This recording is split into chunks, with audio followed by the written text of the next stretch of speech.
Well, thank you for yielding, and also want to associate myself with your remarks. And the most important thing we can do is get people working, and what a difference it does make in their lives. So pleased to see Secretary, our former colleague, Mr. LaHood, with us today. He's certainly done a great job in trying to join us with our intent of getting funds out. And I know he's done everything possible, humanly possible, and then some, to try to make certain that transportation infrastructure money gets out there and people are employed. And we hear more of the stories like Mr. Oberstar just relayed to us. Unfortunately, we still have problems in getting the money out.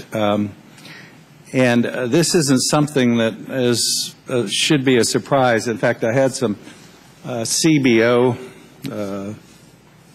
language, or actually this particular article cites back some of CBO's projections. And unfortunately, when they told Mr. Oberstar and myself that there would be difficulty in getting that money out and that we would only be able to get out certain percentages, unfortunately they were right and have been right, because it is difficult.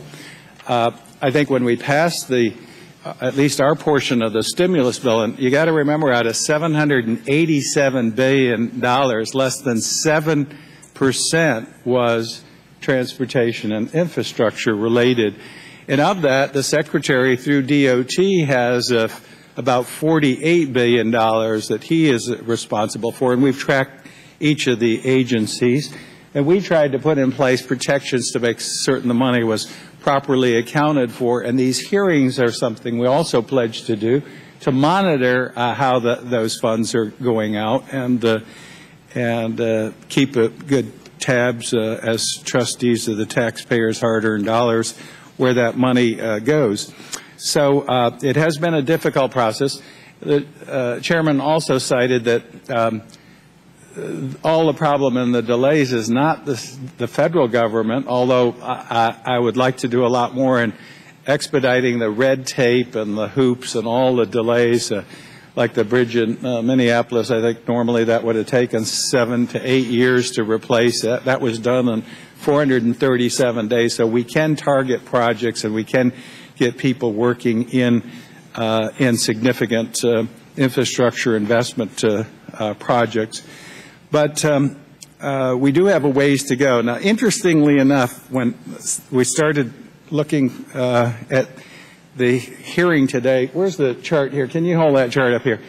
We've got the unemployment for the 10 states and the amount of infrastructure DOT spending.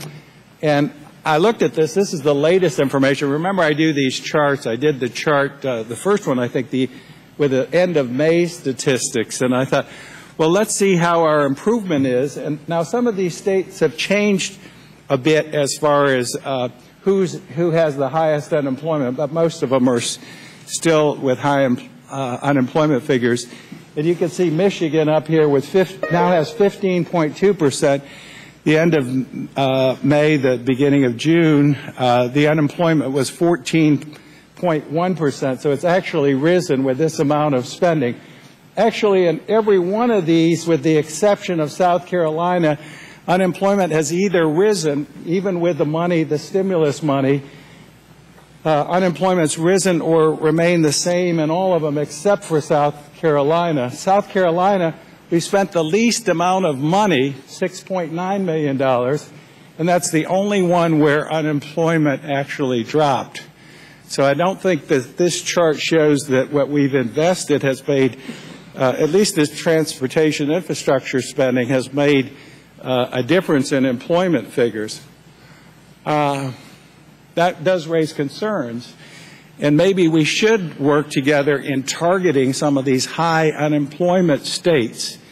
It is ironic, the one that got the least amount of money had a 0.5% decrease in unemployment, it doesn't quite make sense. So I think what we should do is look at targeting some of the high unemployment areas and see how we can work with them to do some Minneapolis bridge type projects, major infrastructure projects that we know are pending. Now, my state has come a ways with and some of the assessment too that it has been critical of the way money has been spent. At a hearing or two ago, my state was targeted for being 51st out of, I think, 51 states in the District of Columbia of getting the money out. But when we looked at how they were approaching it, it wasn't just short-term small projects, it was longer-term investment, which is also important in that analysis. But I do think we have an obligation to try to get, as the chairman pointed out in his illustration, of that one family, more of those families working, so they're not losing their homes, they're not on unemployment, they're not losing their health insurance, they are able to send their kids to school and do the other things that they want to do. So I look forward to working with the administration. I think maybe we might want to look at targeting, see how we can get those bucks out there to the high unemployment areas, and do an even better job. We do have that obligation. Look forward to working with you, Mr. Chairman, Mr. Secretary, and yield back.